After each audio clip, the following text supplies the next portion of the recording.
Good morning বন্ধুসকল। আজি সৰস্বতী পূজা দিনটো সকলোৰে কাৰণে শুভ হওক।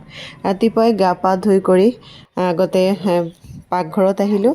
আহি পেলাই কেইটামান চিতৈ পিঠা বনালোঁ। আজি বোলে সৰস্বতী পূজাৰ দিনাখন চিতৈ পিঠাই খাব লাগে আৰু বনাই কৰি আগতে লাল চাহ একাপৰ লগত খাই কৰি ল'লোঁ। আৰু বন্ধুসকল, আমি এতিয়া যাম চিৰাগড় স্কুলত। আৰু চিৰাগড় স্কুলত গৈ পেলাই তাৰ যিখিনি পৰিৱেশ আপোনালোকৰ লগত শ্বেয়াৰ কৰিম। নিশ্চয় আপোনালোকৰ চাই ভাল লাগিব। এয়া আমি এতিয়া ওলাই মেলি চিৰাগড় স্কুলৰ ফালে গৈ আছোঁ।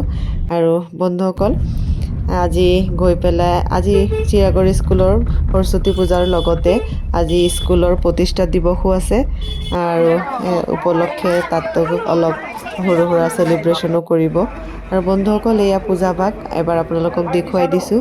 খুব ধুনীয়াকৈ সজাইছে আৰু মূৰ্তি ভাগো খুব ধুনীয়া হৈছে। আৰু লগতে এটা সৰু মূৰ্তিও আছিলে, কোনোবা ষ্টুডেণ্টে বনোৱা। সঁচাকৈ বহুত ধুনীয়া লাগিছে। বন্ধুসকল, আমাৰ লোকেল MLA আমাৰ ৰূপক শৰ্মা ডাঙৰীয়াও ইয়াত আহিছে। তেওঁ যিহেতু এই স্কুলৰ ফাউণ্ডাৰ হয়।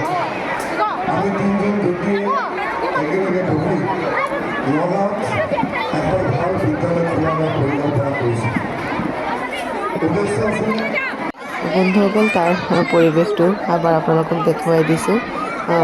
আজি একদম উৎসৱমুখৰ পৰিৱেশ, খুব ভাল লাগিছে।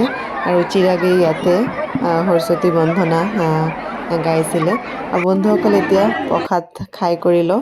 আজি ভিডিঅ'টো চাই ভাল লাগিলে লাইক এটা দিব। আজিলৈ ইমানখিনি। Bye bye.